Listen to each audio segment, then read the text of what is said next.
you remember we talked before the game about the need for Bristol to play for 80 minutes. It actually happened that they had to play for 86 to get this one.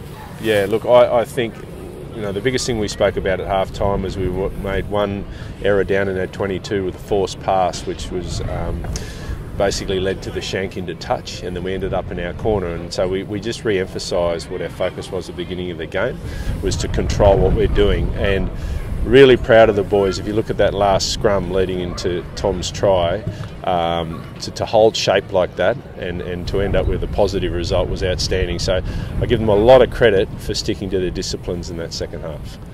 But to concede 4 tries, a little bit of a problem, a little bit of a worry to the coaching staff? Look, I think defensively at times we were caught out, and also our first man in support in attack was slow to the ball, so we turned over too much ball in attack.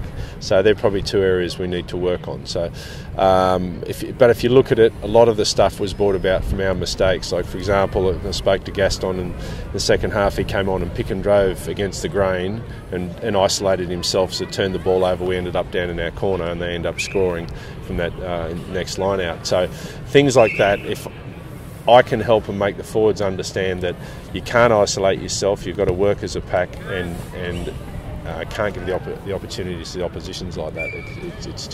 It's unacceptable. There's still a collective responsibility.